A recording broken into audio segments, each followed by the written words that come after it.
Benvenuti ancora, Paolo Angelucci, Fisiocomputer. Adesso dedicheremo i prossimi minuti alle modalità di utilizzo del software di questa apparecchiatura, che peraltro sono estremamente semplici in quanto è stata già preprogrammata per tutta una serie di trattamenti. Bene, affrontiamo adesso quindi tutte le opportunità che il software dell'USF1, il nostro ultrasuono a freddo, permette. Cominciamo dalla modalità più interessante, i protocolli preimpostati.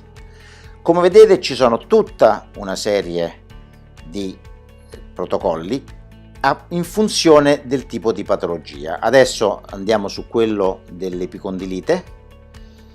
Come vedete qui ci sono tutti i parametri che possono essere impostati: la frequenza, il duty cycle, cioè la quantità in cui il segnale è on rispetto a off, la potenza per centimetro quadrato e il tempo di trattamento e dulcis in fundo la temperatura di riferimento.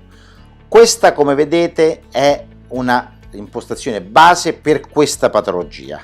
L'unico elemento che deve essere fornito dal fisioterapista o dall'operatore secondo la sua sensibilità è la temperatura a cui opera la testa.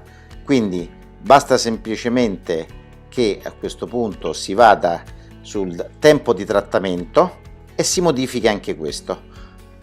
Se invece si ragiona su altre cose, in ogni caso la temperatura può essere modificata come tutte le altre con più e meno. In questo momento la temperatura minima è meno 9,9. Qualora io non desideri il freddo nel trattamento, questa macchina può essere usata anche come un ultrasuono puro, semplicemente portando la temperatura al massimo dall'altra parte, e in questo caso il frigorifero viene spento, ovviamente non consuma più energia, e la macchina diventa un normalissimo ultrasuono. Una volta che si è settato la temperatura di riferimento, a questo punto basta semplicemente chiedere l'erogazione premendo il tasto F5 e col tasto Start, che è sopra, si può iniziare a operare. Eccolo qui, in questo caso siamo andati. La macchina, come avete visto, è partita e adesso sta erogando già l'ultrasuono e sta mano a mano raggiungendo la temperatura di cui c'è bisogno. Torniamo invece adesso, fermiamo l'erogazione e ritorniamo al menu iniziale per vedere quali sono i parametri che possono essere settati. Il primo è la modalità continua, in cui si decide solo la potenza, il tempo di trattamento e la temperatura. Il secondo è la modalità pulsata, quella in cui è prevista una frequenza che va da 10 a 100 Hz e un duty cycle che va dal 10 al 90%, in maniera che in questo modo si governa il tempo che in qualche modo facilita il movimento o meno delle. Posso vedere qui anche, come vedete, la potenza per centimetro quadrato, il tempo di trattamento e, come al solito, la temperatura.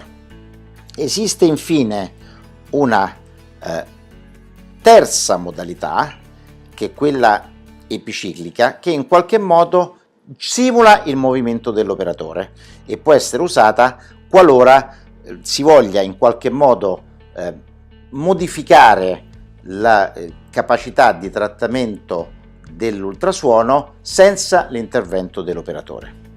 Infine, l'ultimo elemento è l'elemento cali, è la calibrazione, che è riservata alla parte tecnica e quindi non è accessibile dall'utente, per permettere un assoluto e perfetto funzionamento dell'apparecchiatura. Con questo è abbastanza credo chiaro che l'apparecchiatura è estremamente semplice da utilizzare. Alla prossima!